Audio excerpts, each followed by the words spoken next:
with the political stuff, I sometimes remember I was extremely lucky in the 60s that I ended up going to Washington, D.C. quite a few times. With your dad? No, by myself.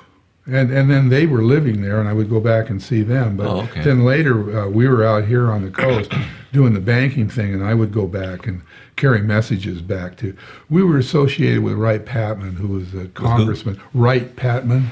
Who was where? He was a Texarkana, and he was known as the Dean of the House. He was the oldest serving member in Congress for many years.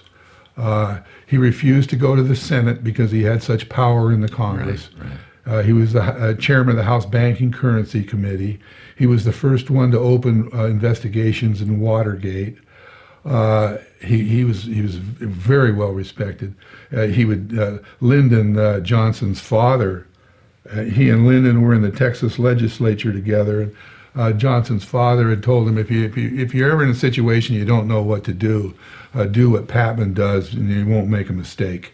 That was his advice to Lyndon.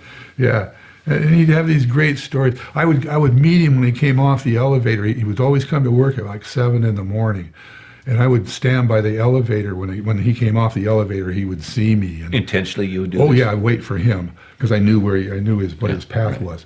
And I would wait for him to show up, and then he would wave me over, and then I would go into his office with him while he got ready for work. And I could sit in a chair in his office and have coffee. And just feel the charisma and all the people coming in, because everybody's coming to see him. Right. He's a big deal. Yeah. And he was always nice to me, and he would tell me when it was time for him to go to work. He would let me know, and I could leave. And then his staff, every once in a while, when I would go back there, his staff would always meet with me, and they would ask me what I wanted.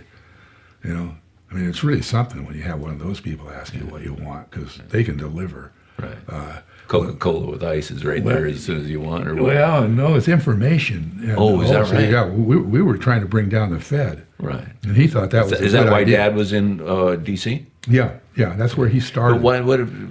But Patman? Patman, P-A-T-M-A-N. You can look him up. He started the SBA. He started. I wonder if there's a book out on him. There should be, huh? Oh yeah, it should be. So, what was his interest in bringing down? He's the chairman of the House Banking and Currency. Why would he want to buck that system?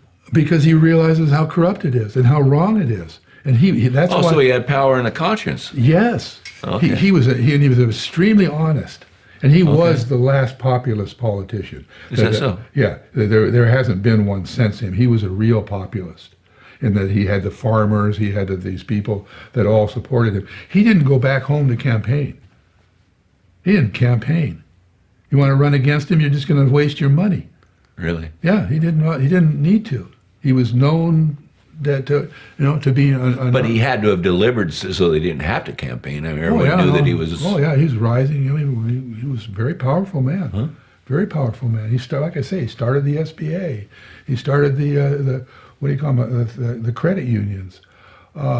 There's probably a dozen really important institutional things that he started. Huh. Yeah, he was an amazing person. And he'd have these stories. He'd tell me stories about talking to Lyndon. Yeah, and I told him you got to quit smoking those cigarettes. I told him that. He said he was trying. He was really trying. I think he's trying. I think he's he's honest about that. I think he's really trying. Oh, Lyndon's having trouble quitting smoking, huh? Yeah, I bet he is. Yeah, it was so wonderful. Huh. And his chief consulary, or whatever, his general counsel, consulary, was a man named William Johnson, Bill Johnson. And Bill, Harvard, all that sort of stuff. But he had also been deputy director of the War Production Board in World War II when he was 29 years old. And he was one of those Mandarin kinds of bureaucrats. And Bill was. What does that mean? Well, it means that underneath of all of these elected officials, there are people who have been there all their lives, and they've risen to these places of power where they're really the power. Right. You remember Yes Minister? The man behind the man. Yeah, Right? and you remember that British comedy, Yes Minister? right. Yeah, well, that's a Mandarin. Right. And they're right underneath there. And Bill was one of those. And he called me. I went into his office, and he's on the phone. He's sitting there on the phone. He's just talking on the phone. And talks for a while, laughing. They're making jokes. He hangs up the phone. He was talking to Kennedy. Is that right? Yeah. I was with him. I was with him the night in Honolulu. He and I was in Honolulu, and Bill had taken a job as the city of Honolulu's finance minister, and he was the economic director for the state of Hawaii. I mean, those were his 2 retirement jobs. He's wearing a Hawaiian shirt, and he and I, he loved to go out drinking, so we went out drinking, and me and Bill in the taxi cab in Honolulu. Wonderful. We spent the night in a geisha house, and we're sitting out on the hood of a car, and he's telling me stories about Washington and all this stuff, and the news comes on that Robert Kennedy had just been shot, and he knew Kennedy quite well. And he starts telling Kennedy stories and all that, and it was just very moving. Huh. Yeah, and I said, "Well, here comes gun control," and he said, "No way, Right. they'll never ever do gun control." And that was. And look at all the other atrocities since. Yeah, They're still. Yeah, and Kennedy is nothing compared to what's happened, or Right. One person.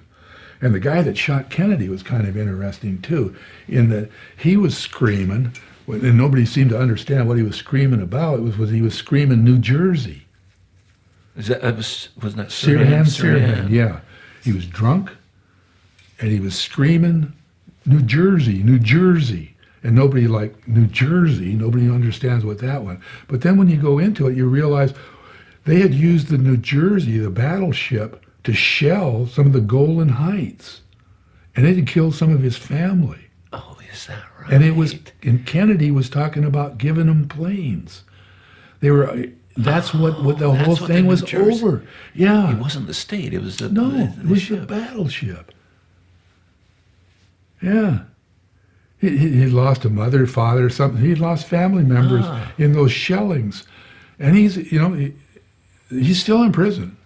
He'll be there. He's still alive. Oh yeah, he's still going down the road. But he's in prison. He'll be there for it doesn't matter. But yeah, dishwasher, changed the country. Oh boy, changed.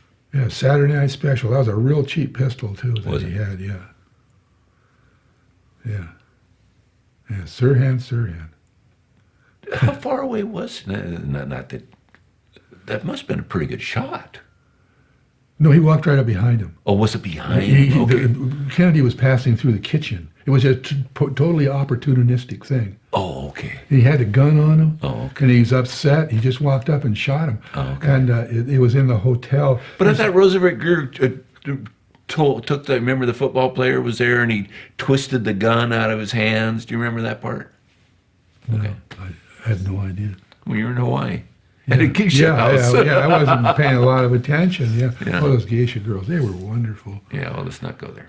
Well, You really must. no, it doesn't have anything to do with sex. It was just sitting there at the table and talking to Bill and having him tell stories. This man, I mean, he knew everybody.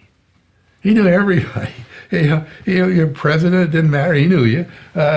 You knew him, and to be in his company, and the two ladies were they just take care of you.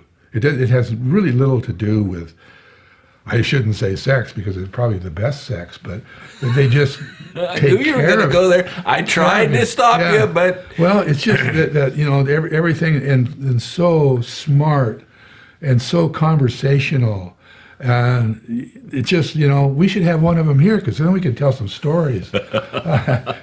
She just would bring everything out and everything would be happy and you'd have some more tea and, here, let me rub your hand and, tell me about your mom, Really? Yeah, Really? just anything, just wonderful experience to sit there and be in that environment with him, and you learn something about the world that's maybe a little bit different than you thought it was. Yeah.